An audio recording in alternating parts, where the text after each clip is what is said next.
Praise to you, Lord Jesus Christ.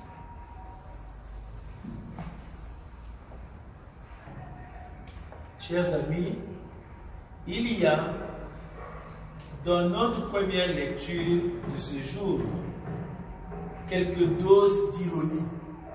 Quelques doses d'ironie. Et je m'explique. Paul est lapidé.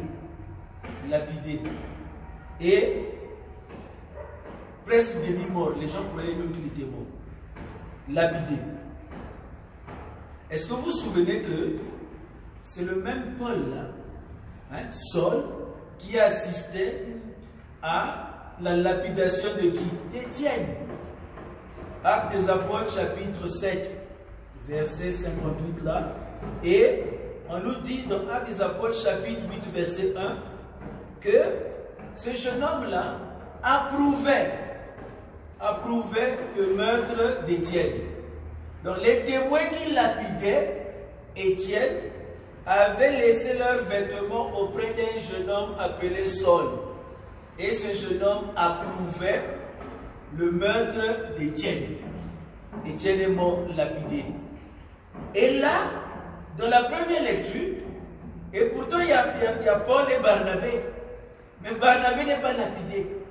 C'est Paul qui est lapidé et on le traîne en dehors de la ville, le prenant pour quelqu'un de mort. Et lorsque les disciples l'entourent, il reprend les forces et il se lève. Il n'était pas mort. Donc vous voyez, ce que Étienne avait subi, lui, il a quand même goûté à cela. Et ce qui est aussi un peu de l'ordre de l'ironie, c'est le fait que hier, dans la première lecture, après la guérison miraculeuse de cet homme paralytique de naissance, les gens pensaient que Paul et Barnabé étaient des dieux. On prenait Barnabé pour Zeus et on prenait Paul pour Hermès et on s'apprêtait à leur offrir des sacrifices. Et il a fallu à Paul et Barnabé de pouvoir contenir la foule à travers des arguments pour qu'on ne puisse pas leur offrir ce sacrifice qui devait être blasphématoire. Mais qu'est-ce que Barnabé et Paul disaient? Ils disaient, nous sommes des hommes comme vous. Et voilà qu'ils sont vraiment des hommes parce que aujourd'hui on voit qu'on a bien lapidé Paul. On ne peut pas lapider Dieu, on ne peut pas lapider un Dieu, mais c'est vraiment un homme. Donc à travers cette lapidation-là, eux-mêmes ils confirment aussi qu'ils ne sont que des hommes. Mais vous voyez aussi comment est-ce que la foule manque de personnalité. Donc hier dans la première lecture, c'était l'euphorie. Donc les gens croyaient que c'était les dieux qui sont venus sur terre. Ils ont crié en lycaonien, les dieux sont venus sur terre. Et là maintenant on nous dit que les adversaires des apôtres, de Paul et Barnabé, qui étaient déjà à Antioche et ont atteint Iconium, les voilà, ils arrivent à Lystre et ils changent la population. Ils changent l'opinion des foules. Et maintenant, les foules se retournent contre Paul et Barnabé qui les acclamaient avant. Oui, ça c'est la foule. La foule n'a pas de personnalité. Hein, c'est vrai dans le cas de Jésus, mais c'est aussi vrai dans le cas des apôtres. Donc, il faut se méfier d'être homme de la foule. Si tu te contentes de ce que la foule va dire de toi, alors tu peux apprendre de bonnes leçons à travers ce qui s'est passé contre Paul et Barnabé à Lystre. Et ça reste une leçon pour nous tous. Mais, vous voyez que, malgré le fait d'avoir échappé à la mort par lapidation, Paul se lève. Et le lendemain, il prend la route. On peut dire qu'il était costaud physiquement. Mais il prend la route. Et il prend la route non pas pour se cacher, mais pour continuer à évangéliser. Et on nous dit même qu'ils vont faire aussi le même chemin à sens contraire pour repartir d'où ils étaient venus. Donc ils ne vont pas pour autant dire non, non, on ne repasse plus par Lystre. Non, non, non. Il repasse par Lystre. Il repasse par Iconium. Il continue par Antioche jusqu'à d'où ils étaient venus. Ça, c'est la force de l'Esprit Saint. Quand tu as l'Esprit Saint en toi, même les persécutions ne te découragent pas. Malgré les dangers, malgré les menaces de mort, au contraire, on trouve l'opportunité de pouvoir annoncer Jésus.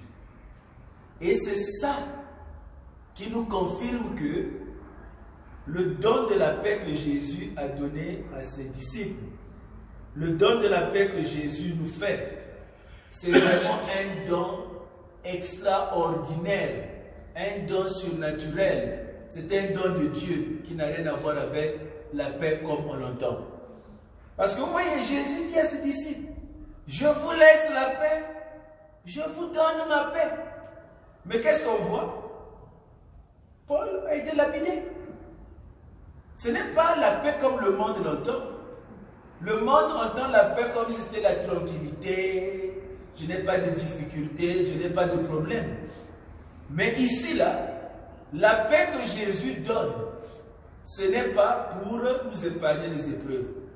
Mais au contraire, c'est une paix intérieure qui te donne la force de lever, de continuer. Et il y a des gens qui en font l'expérience.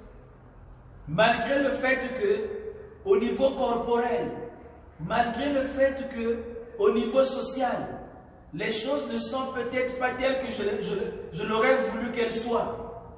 Mais je ne suis pas découragé, je ne suis pas dépressif, je ne cherche pas à me suicider parce qu'il y a une force intérieure en moi. Voilà pourquoi Jésus a bien dit, ce n'est pas à la manière du monde que je vous donne cette paix. Et donc c'est ce que nous devons demander, chers amis. La paix que le Seigneur nous donne.